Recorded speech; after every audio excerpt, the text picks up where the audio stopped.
اللہ رب العزت کیا فرماتے ہیں قرآن ہی میں سورۃ الواقعہ، فرمایا وحور عین، بڑی بڑی آنکھوں والے حوریں، بڑی بڑی خوبصورت حوریں وہ اللہ عطا فرمائے گا۔ وہ کیسی ہیں؟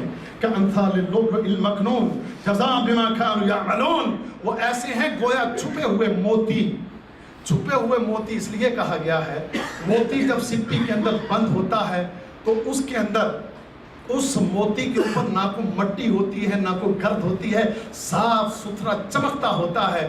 تو یہ اللہ جو حوریں جنتیوں کو عطا فرمائے گا ان کی مثال ان موتیوں کی طرح ہوگی، اور عورتوں کی مثال ان موتیوں کی طرح ہوگی۔ اللہ اکبر، اللہ اکبر۔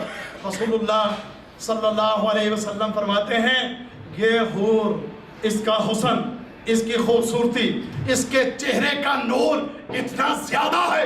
سنو اللہ کے بندو سنو، یہ دنیا کی عورتیں ایک طرف، ان ساری دنیا کی حسین عورتیں، یہ جو ہم سنتے ہیں حسینہ عالم ہیں، ورلڈ کی حسینہ، یہ پوری دنیا کی حسینہ، یہ دنیا کا گان، واللہ ہے یہ کوئی حسینہ عالم، یہ کافروں کی بنی پھرتی ہے نا حسینہ عالم ہیں، کافروں مشرک عورتیں حسینہ عالم، کہاں کی حسینہ ہیں؟ حسینہ وہ اللہ کے خالق کائنات کی جنت کے اندر ایک حور۔ اللہ کے رسول فرماتے ہیں اگر دنیا کے اندر اپنی ایک جھلک کروا دے، زمین و آسمان کے درمیان کے سارے اندھیرے ختم ہو جائیں، زمین و آسمان کے درمیان جو اندھیرے ہیں اس کی چمک کی وجہ سے ختم ہو جائیں۔ اللہ اکبر۔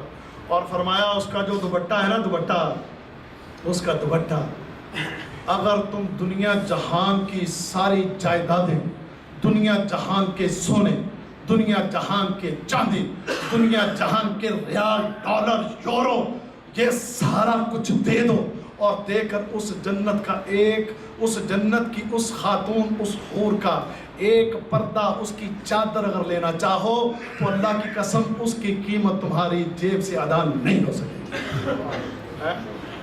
اگر کہ دنیا کا سب کچھ دے کر لینا چاہو تو وہ تم اس کی قیمت ادا نہیں کر سکتے۔ وہ ہے، فرمایا وہ نعمتیں اللہ رب العزت ان بندوں کو عطا فرمائے گا، ایسی ایسی خوبصورت عورتیں اللہ ان کو عطا فرمائے گا۔